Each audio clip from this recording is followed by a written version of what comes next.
I found out my neighbor was using my Wi-Fi and something else. I've been sitting on this story for years, so this all went down a few years back when I was living in this janky old building. You know, the kind of place where the walls are paper thin, the heat only works when it feels like it. Anyway, this girl, Claire, moves into the apartment across the hall from me.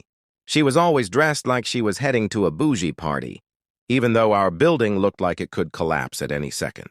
And she was quiet. Too quiet. Like no music, no TV sounds, nothing. Anyway, one night I'm trying to binge some Netflix, and my Wi-Fi starts acting up. I'm talking full-on buffering hell. I'm annoyed AF, so I check my router, and guess what? There's this random device connected. I'm like, nah, no way, I knew it had to be Claire. So I march over to her door and knock like I'm the damn landlord. She opens up and I'm hit with this wave of lavender or something.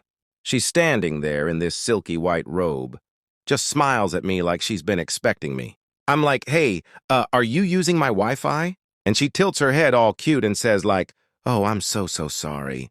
My internet hasn't been set up yet, and I just needed to check a couple of things. I didn't think you'd notice. Y'all, the audacity, but something about her vibe threw me off. Like she wasn't apologetic at all. She was too calm. But whatever, I was like, cool, just don't do it again. And I went back to my apartment feeling weird as hell. That's when the creepy stuff started. My laptop, it started turning on by itself at night. And one time I found a file on my desktop labeled with my name. Inside were notes about me, my schedule, stuff I ordered online, even screenshots of my emails. I was freaking out. But the absolute worst part?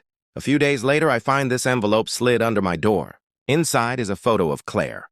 In my kitchen, using my mug, my favorite mug. I stormed back to her apartment, ready to throw hands, but guess what?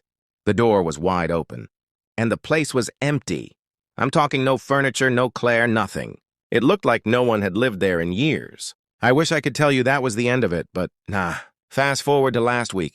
I'm chilling in my new place, far away from that haunted-ass building, and I hear this soft tapping at my window. I live on the 5th floor, okay? There's no fire escape on that side, FYI. When I look, there's nothing there. But on the sill, there's my old mug, the one Claire was using. I don't know what's going on. But I'm telling y'all, Claire wasn't just stealing my Wi-Fi. Am I losing it?